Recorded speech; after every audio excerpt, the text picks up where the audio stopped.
नमस्कार दोस्तों, Indian polity MCQs की सीरीज़ में आपका एक बार फिर से बहुत बहुत स्वागत है।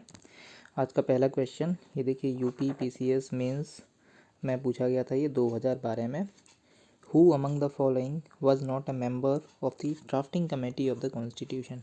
तो ड्राफ्टिंग कमेटी देखो, हमने पहले भी बताया है कि one of the most important committees थी इसकी कॉन्स्टिट्यूशन की, कॉन्स्टिट्यूंट असेंबली की, और उसके जो चेयरमैन थे वो डॉक्टर BR अम्बेडकर थे। यहाँ पे जितने भी नाम लिखे हुए हैं, AK अय्यर, मोहम्मद सादुल्ला, KM मुंशी, ये सब मेंबर थे उसके, जबकि जवाहरलाल नेहरू मेंबर नहीं थे। तो हमसे पूछा गया है who was not a member, तो आंसर हो जाएगा हमारा डी। ठीक है, so this was an easy question. इस तरीके से इसका आंसर डी हो गया। हम नेक्स्ट क्वेश्चन की तरफ मूव करते हैं। ये क्वेश्चन भी देखो UPPCS में पूछा गया है। The Constituent Assembly set up a drafting committee under the chairmanship of Dr. BR Ambedkar on तो इसमें डेट पूछी गई है कि ये कब बनी थी। तो मैं आपको बता दूं, जो ड्राफ्टिंग कमेटी है, जब इंडिया इंडिपेंडेंट हो गया था, इंडिया इंडिपेंडेंट हुआ था 15 अगस्त, ये इसको याद रखने का तरीका भी है। 15 अगस्त 1947 में इंडिया इंडिपेंडेंट हो गया था। इसके बाद में ड्राफ्टिंग कमेटी कॉन्स्टिट्यूट करी गई थी। तो ये आंसर है इसका 29 अगस्त 1947। ठीक है, 15 अगस्त के बाद में। आंसर इसका डी है। इसको जो ड्राफ्टिंग कमेटी है, इसको डिस्कस करना था form and structure of the constitution. ठीक है, नेक्स्ट क्वेश्चन देखो, ये क्वेश्चन कितना इंपॉर्टेंट क्वेश्चन है, कितनी बार रिपीट हुआ है, 4-4 5-5 बार ये क्वेश्चन रिपीट हुआ है। ठीक है, और अपने समय का काफ़ी इंपॉर्टेंट ये क्वेश्चन रहा है। Who was the constitutional adviser at the time of the formation of the constitution. Constitution के फॉर्मेशन के टाइम पर कॉन्स्टिट्यूशनल एडवाइज़र कौन थे। तो इसका आंसर आप लोग याद रखिए, बहुत इंपॉर्टेंट है, BN राव। ठीक है, सर BN राव थे, उनको कॉन्स्टिट्यूशनल एडवाइज़र बनाया गया था। और जो पहला ड्राफ्ट कॉन्स्टिट्यूशन है वो भी इन्होंने ही तैयार किया था, जो हमारे कॉन्स्टिट्यूशनल एडवाइज़र थे। ठीक है, इनका जो पूरा नाम है वो था sir Benegal Narsing Rau. Was appointed as the first constitutional adviser during the formation of the constitution. तो ये हमारे जो है कॉन्स्टिट्यूशनल एडवाइज़र थे, यानी कि संवैधानिक सलाहकार, जिसको हम हिंदी में बोलेंगे संवैधानिक सलाहकार। हमें नाम याद रखना है इनका, BN राव। बहुत इंपॉर्टेंट है, कई एग्जाम्स में पूछा गया है। IAS और PCS के कितने एग्ज़ाम्स का हमने एग्जाम्पल यहाँ पे दिया हुआ है। और जो वनडे एग्ज़ाम्स हैं लाइक SSC बैंकिंग, इनमें तो ये क्वेश्चन पूछा ही जाता रहता है। ठीक है, तो इस तरीके से अब हम बढ़ते हैं नेक्स्ट क्वेश्चन की तरफ। ये भी देखिए UPPCS में पूछा गया है, लोअर सबऑर्डिनेट सर्विसेज वाले एग्ज़ाम में 2009 में।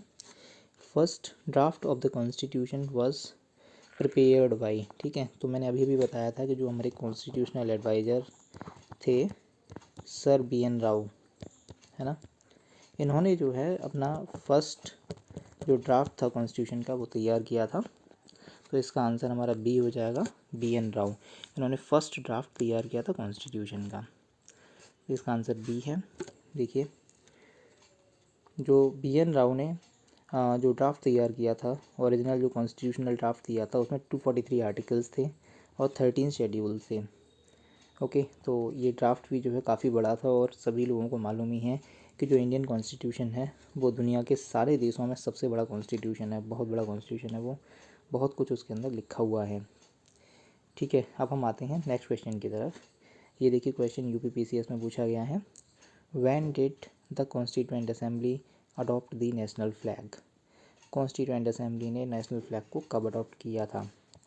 तो इसका आंसर 22 जुलाई 1947 है। 22 जुलाई 1947, ये आप डेट याद रखिए। मतलब अपना देश जो आज़ाद हुआ उससे एक महीने से भी कम समय के अंतर में इसको अडॉप्ट किया गया था, नेशनल फ्लैग को। 22/7/47 इस डेट को अडॉप्ट किया गया था। जो अपने PCS एग्ज़ाम्स हैं या फिर जो अपने वनडे एग्ज़ाम्स हैं, उनके लिए एक फैक्चुअल क्वेश्चन है जो कि काफ़ी इम्पोर्टेंट है। नेक्स्ट आते हैं हम, who was the chairman of the national flag committee. National flag committee के चेयरमैन कौन थे। तो जो नेशनल फ्लैग कमेटी के चेयरमैन हैं वो अपने डॉक्टर राजेंद्र प्रसाद थे। ये डॉक्टर राजेंद्र प्रसाद हमारी, और ये क्वेश्चन UPPCS में पूछा गया है। देखिए, यहाँ पे बताया गया है, there were 2 flag committees mentioned in the Indian history. Flag committee 2 बार बनी थी। एक कमेटी तो 1931 में बनी थी, ठीक है, उसके चेयरमैन थे सरदार वल्लभ भाई पटेल। और एक एडहॉक कमेटी बनी थी नेशनल फ्लैग पे, जो कि 1947 में बनी थी। इनके जो चेयरमैन थे वो डॉक्टर राजेंद्र प्रसाद थे। As the question is about chairman of the flag committee constituted by constituent assembly, ठीक है, तो इसका आंसर डॉक्टर राजेंद्र प्रसाद ही हो सकता है। क्यों? क्योंकि कॉन्स्टिट्यूएंट असेंबली खुद ही जो है 1946 में बनी है, तो 1947 में जो फ्लैग कमेटी बनी है वही कॉन्स्टिट्यूएंट असेंबली के अंडर बनी है, ठीक है। उस कॉन्स्टिट्यूएंट असेंबली के अंडर बनी हुई फ्लैग कमेटी के जो चेयरमैन थे वो डॉक्टर राजेंद्र प्रसाद थे, इसलिए इसका आंसर डॉक्टर राजेंद्र प्रसाद हो जाएगा। अगर किसी मतलब फर्स्ट फ्लैग कमेटी की बात होती तो सरदार वल्लभ भाई पटेल इसका आंसर हो सकता था। तो ये चीज़ें थोड़ा सा हमें ध्यान रखनी होती हैं एग्ज़ाम में। कई बार गलतियाँ हो जाती हैं, सिली मिस्टेक्स, और सिली मिस्टेक्स को अवॉइड जो कर सकता है वही इस जंग को बड़ी आसानी से जीत सकता है। सिली मिस्टेक्स को अवॉइड करना बहुत ज़रूरी है, ठीक है दोस्तों। ठीक है, अब हम आगे की तरफ बढ़ते हैं। Consider the following statement. देखो कुछ स्टेटमेंट्स इसमें दी हुई हैं, कौन कौन से करेक्ट हैं उनके आंसर्स पूछे जा रहे हैं। The design of the national flag was adopted by the constituent assembly of India on 22 जुलाई 1947। मैंने अभी अभी आपको बताया था कि इंडिया के इंडिपेंडेंस से एक महीने से भी कम समय पहले नेशनल फ्लैग की डिज़ाइन को अडॉप्ट किया गया था, वो डेट 22 जुलाई थी। तो पहली स्टेटमेंट करेक्ट है, ठीक है। पहली स्टेटमेंट के हिसाब से देखो 2 क्वेश्चन हो सकते हैं और 2 आंसर नहीं हो सकते जब करेक्ट स्टेटमेंट पूछ रहे हैं। ये एलिमिनेशन राउंड चलता है। अब इन दोनों में से कोई एक आंसर हो सकता है, या तो ए या बी। अब बी में, ए में देख लीजिए 1 और 2 है। Second statement, the wheel in the national flag has 21 spokes, तो ये गलत है। 24 स्पोक्स होते हैं, 24 तीलियाँ होती हैं उसके अंदर। तो ये जो आंसर ये गलत है, यानी कि ये वाला भी गलत हो गया, हमारा एक ही आंसर बचा, ठीक है। फिर भी हम अपनी सहूलियत के लिए थर्ड स्टेटमेंट पढ़ ले रहे हैं। क्या लिखा है थर्ड स्टेटमेंट में? The ratio of the width of the national flag to its length is 3/4। तो ये गलत है। जो रेशियो होता है वो 2/3 होता है विड्थ टू लेंथ का, ओके। विड्थ टू लेंथ का जो रेशियो है वो 2/3 होता है, 3/4 नहीं होता है। तो ये स्टेटमेंट गलत हो गई। तो इस तरीके से जो हमारा आंसर है वो बी हो जाएगा। ये UPPCS में ये क्वेश्चन पूछा जा चुका है, so this can be an important question. Design of the national flag was adopted by the constituent assembly on 22 जुलाई, ये हम देख ही चुके हैं पहले। अभी हम बढ़ेंगे नेक्स्ट क्वेश्चन की तरफ। देखिए ये क्वेश्चन UPPCS में पूछा जा चुका है। When was the third reading of Indian constituent assembly started? तो आप लोग बताएं थर्ड रीडिंग क्या होती है। आप लोग इस चीज़ को पढ़ें और कमेंट में हमें बताएं, ठीक है। थर्ड रीडिंग कब स्टार्ट हुई थी? अच्छा, मैं आपको इसमें बता दूं कि ये जो क्वेश्चन है इसमें कोई भी आंसर सही नहीं है। उसमें बेसिकली जो डेट थी वो थी 17 नवंबर 1949 थी, 17 नवंबर 49, ठीक है। इन्होंने यहाँ पे हमें डेट दी हुई है 14 नवंबर 1949, 14 नवंबर 1948, 25 नवंबर 48, 25 नवंबर 49। तो ये डेट 17 नवंबर थी। तो इस तरीके से ये आंसर जो है वो गलत हो जाता है। देखो यहाँ पे एक्सप्लेन किया हुआ है ये, तो देखो आंसर इसका दिया ही नहीं है। 17 नवंबर 1949 को थर्ड रीडिंग हुई थी स्टार्ट, और 26 नवंबर 1949 को कंप्लीट हो गई थी। और जो आपने प्रीएम्बल पढ़ा होगा, we hereby adopt enact and give to ourselves this constitution on this 26th day of November 1949।